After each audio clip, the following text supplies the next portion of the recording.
Buenas tardes amigos, bienvenidos. Se confirmó que van a tener control sobre el supuesto embarazo de la fiscal Diana Salazar, porque dicen que la Comisión de Fiscalización no puede ser mermada una investigación por mucho tiempo y también porque existen dudas al respecto. Sin embargo, el día de hoy también la fiscal Diana Salazar, así como el expresidente Rafael Correa, se han pronunciado sobre este tema. Vamos a ver qué fue lo que se dijeron. El expresidente Rafael Correa puso datos de jurisprudencia donde se hace alusión a delito de falsificación y uso de documento falso, 15 de diciembre de 2002. También dice falsificación de documento público y todo lo que esto puede acarrear. Artículo 328-1. Falsedad de contenido en recetas, exámenes o certificados médicos. La o el profesional de salud que certifique, que consigne datos falsos en recetas médicas, certificados médicos o exámenes médicos y suscriba los mismos con el objeto de beneficiar a un tercero, será multado con 5 a 10 salarios básicos unificados del trabajador. Y con esto hacía alusión el expresidente Rafael Correa a lo que está ocurriendo con la fiscal general del Estado Diana Salazar por las dudas que existen actualmente. La fiscal respondió lo siguiente: con mis hijas nadie se va a meter, como madre y como mujer les digo ya basta. Y aquí quiero hacer referencia de lo que ha escrito la fiscal Diana Salazar. Ella dijo que todo esto que está ocurriendo, ella tiene sus derechos y privacidad. Ella dice que no se pueden meter en su privacidad. Y yo creo que aquí la fiscal Diana Salazar también está exagerando un poco, porque si ella dice que respeten la privacidad de ella, en caso de que ella esté embarazada realmente, porque hace pensar eso, porque aquí dice con mis hijas nadie se va a meter, indicaría que tiene un embarazo de mellizos o gemelos, entre paréntesis as. Y esto a la fiscal nadie se lo preguntó, ella solita lo está poniendo para la opinión pública. La fiscal sí dijo que va a tomar acciones legales y también que traigan 3 médicos de los que ella quieran para poder certificar, porque tarde o temprano se va a descubrir, dice la fiscal Diana Salazar, que todo lo que ella está viviendo es real y van a tener que tragarse sus palabras. Hasta aquí el resumen de lo que leí en el comunicado de la fiscal general del Estado Diana Salazar. Pero ahora me gustaría saber su respuesta. ¿Usted cree que algún rato se va a saber la verdad acerca del embarazo de la fiscal Diana Salazar? Y es que las dudas persisten porque cae en un momento donde llega el juicio político y también porque la propia fiscal ha estado en ciertas audiencias donde se la ha visto hasta con tacos, y eso está incluso en las redes sociales. Por eso, de lo que se supone hasta el momento, va a haber una investigación trimestral para verificar el estado de la fiscal Diana Salazar, porque de esto, recordemos, depende el juicio político que se le viene a la fiscal general del Estado Diana Salazar. Recuerde dejarme su opinión en la caja de comentarios. Y a continuación,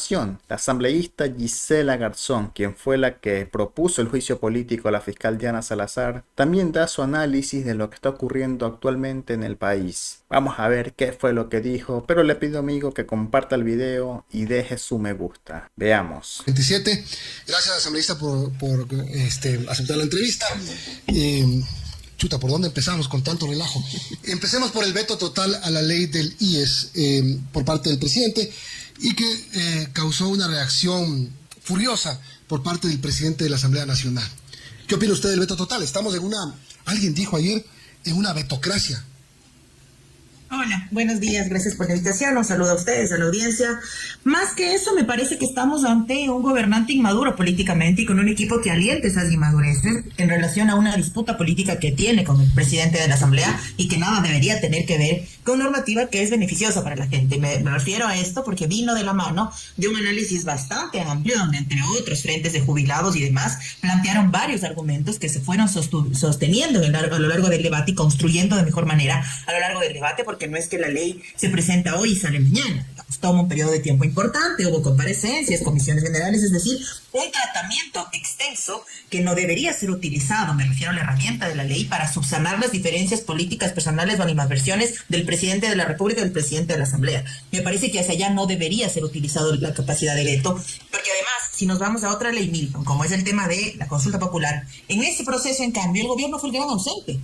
No fueron ministros, no fueron delegados, más allá de una delegada de la Secretaría Jurídica de la Presidencia, a pesar de que la consulta era del presidente. Entonces, cuando conviene, veto total para dar una respuesta de firmeza, entre comillas, y cuando simplemente no quiero, no voy a nada, a pesar de que sea mi ley. Son de las cosas que me parece que también debemos rechazar, porque, insisto, la capacidad de colegislar no es únicamente vetar total, parcial o por inconstitucionalidad, sino fundamentalmente aportar a la construcción de las leyes de tal forma que cuando se hayan aprobado sirvan para algo.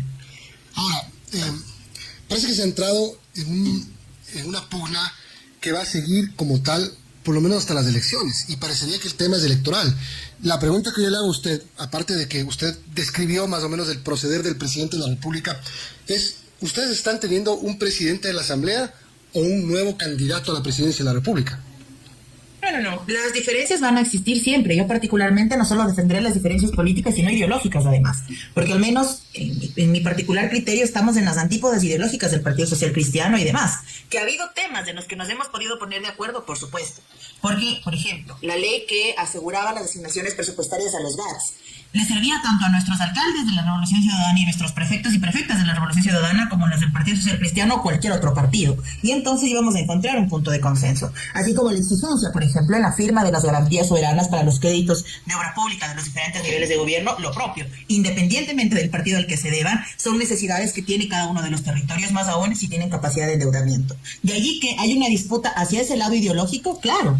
Y no solo en esa disputa está el presidente de la Asamblea, el presidente de la República, sino entra uno más, que es el anuncio del señor Bucalón. Es decir, están en una disputa entre los tres para ver quién embandera ese lado ideológico del asunto, ideológico político, por supuesto, pero creo, a mi parecer, cayendo justamente en aquello que debemos rechazar, que es el vaciamiento real de la política y del discurso de la política, respondiéndose a través de TikToks, agotando o sin agotar, mejor dicho, todo canal de diálogo posible, porque a la larga, en este momento de crisis estructural que estamos viviendo, lo lógico debería ser que todas las funciones del Estado se sumen a una solución real, o al menos en el mediano plazo, de lo que podemos hacer.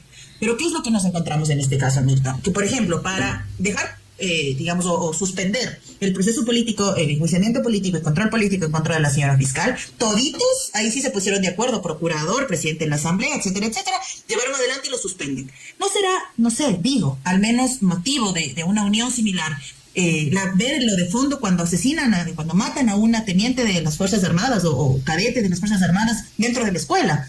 Sopesar las prioridades también debería ser parte de esta confluencia de líderes o titulares de las fuerzas políticas y de las diferentes funciones del Estado, más allá de lo electoral, porque en todo caso lo electoral no es que borra pues lo que está pasándole al país. Vendrá un siguiente gobierno que tendrá que enfrentar esa crisis, pero lo de fondo es que es tan multidimensional este momento en nuestro país que requiere todos los esfuerzos. Asambleísta, buenos días. Y vamos a tema de juicios políticos porque recordemos que el pedido de juicio político en contra de la Fiscal General del Estado está suspendido por temas de salud. Quiero preguntarle, ¿era necesario ese pedido que usted hizo al Consejo de Administración Legislativa de la Asamblea Nacional para que evalúe el estado de salud de la Fiscal General? No, yo no solicité que se evalúe nada de términos personales ni de salud, porque entiendo no solo que eso es parte de la intimidad, sino particularmente yo siempre voy a defender que una mujer que desea ser madre lo sea. Eso es una cuestión que es parte de la lucha desde mi feminismo.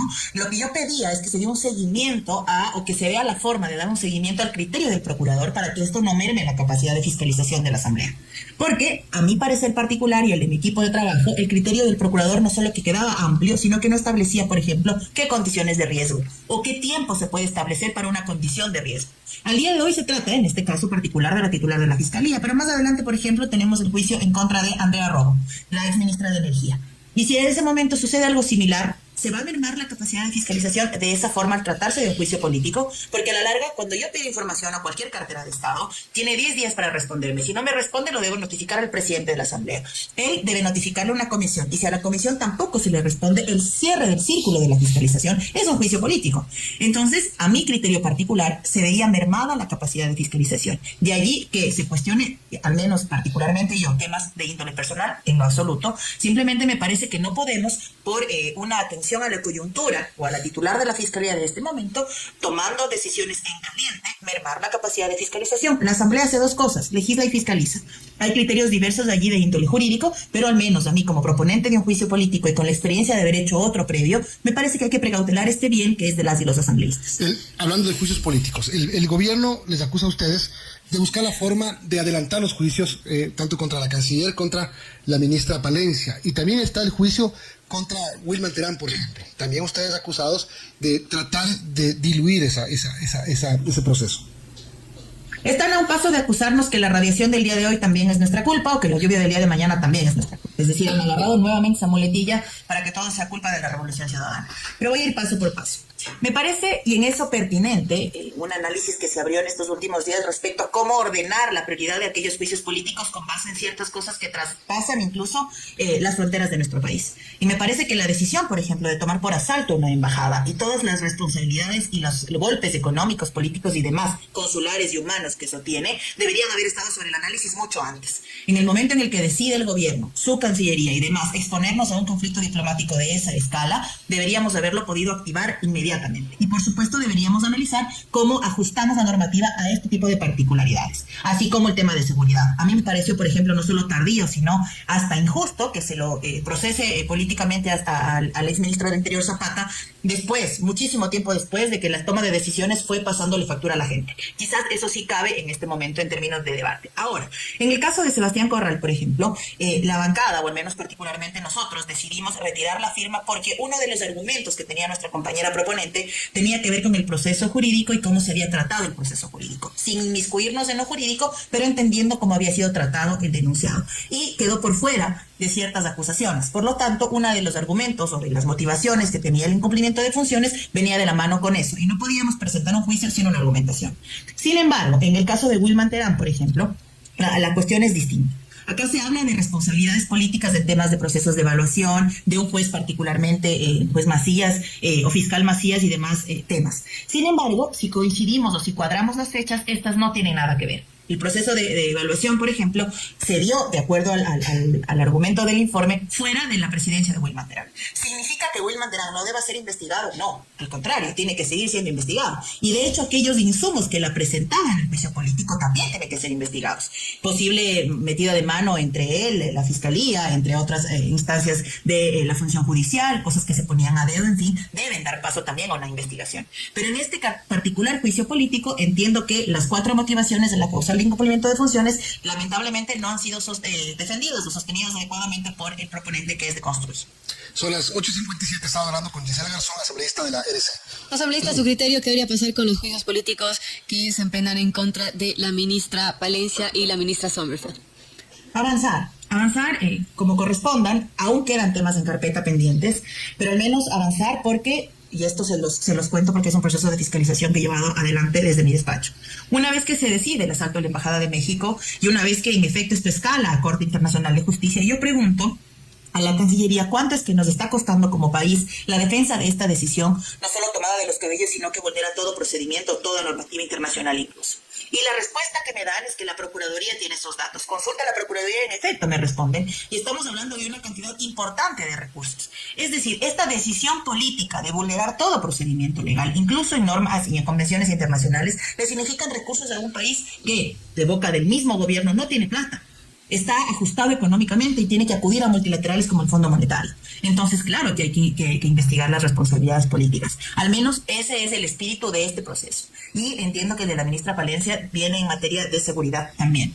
Pero insisto en que hay que poner sobre el debate cómo ir priorizando el tratamiento político de estos procesos, porque hay cosas de las que merecen respuestas inmediatas, en la coyuntura, el día de hoy, no después de mucho tiempo de haber dejado el cargo. Ahora, que esto se entienda como una especie de nueva mayoría, cosas por el estilo, no. Más bien que el gobierno evalúe por qué estamos nosotros ahora, desde diferentes frentes políticos, cuestionando sus decisiones. Ahora resulta, por ejemplo, que los alcaldes se tienen que agradecer por firmar garantías soberanas. No, pues sí es obligación. El momento en el que el gobierno deja de cometer tantos errores, la asamblea deja de estar sobre los ministros porque no lo están haciendo mal. Pero, por ejemplo, ayer nos decían, Milton, y esto a información de la ciudadanía y de ustedes, que está trabajando el Ministerio del Ramo en un nuevo código de trabajo. ¿En qué condiciones? Cuando ya la gente en la consulta les dijo no a la flexibilidad, no al trabajo por horas ni al contrato a plazo fijo, son de las cosas que por supuesto van a estar sobre el debate también y se profundizarán seguramente de cara a las elecciones. Ahora, a propósito del tema laboral, este proyecto presentado por la ministra de Trabajo para eliminar los contratos emergentes que deviene de la ley humanitaria. ¿Ustedes están de acuerdo con esto? No lo hemos revisado aún a profundidad, o al menos no yo particularmente. Estamos de acuerdo en que la ley humanitaria fue no solo un desastre para los trabajadores del momento, sino pensada exclusivamente en el beneficio de las empresas, al punto que los ponían a negociar a los empleadores con los empleados, poniéndoles en clara desventaja a los empleados y mermando sus derechos laborales. Si ese es el objetivo, es decir, que se evite este tipo de vulneración de los derechos laborales, por supuesto que respaldaremos. Sin embargo, me preocupa mucho porque ayer en la comparecencia de la ministra de Trabajo en mi comisión me deja claro no solo que está preocupada por precautelar los intereses de la empresa privada, sino fundamentalmente porque tiene que cumplir un requisito de la Carta de Inversión con el Fondo Monetario que tiene que ver con la flexibilidad. Si esto pretende dar paso a esa flexibilidad y obviar el mandato de la gente que le dijo que no a esa flexibilidad en la consulta popular, entonces plantearemos nuestro criterio. Pero particularmente cabe recordar, Milton, que la bancada de ese entonces, la de la pandemia, fue la primera en rechazar la ley humanitaria y luego en presentar un recurso de inconstitucionalidad ante la Corte, que no fue calificado en su momento, pero decíamos con claridad que era nefasta para los derechos de los trabajadores. Veamos en qué términos viene y cómo se va adaptando además a otros ajustes normativos que tiene la mesa del RAP. Bien, 9:01, tenemos que terminar. Le agradezco, asambleísta, por habernos acompañado hoy. Gisela Garzón, asambleísta de la Revolución Ciudadana, tenga buen día. Buen día también. Gracias, asambleísta. Amigos, tenemos que terminar. Es un temita bravo lo de la fiscal Diana Salazar, y siempre que tengo que hablar de la fiscalía me vienen los recuerdos de lo que hizo el presidente de El Salvador, Nayib Bukele, quien cambió al fiscal general del estado y muchos se le vinieron encima, pero después se logró descubrir y comprobar y ver que la fiscalía era un gran problema y estaba solapando la delincuencia organizada. ¿Será que está pasando lo mismo en el Ecuador? Solo el tiempo lo podrá decir. Amigos, nos vemos en un siguiente video.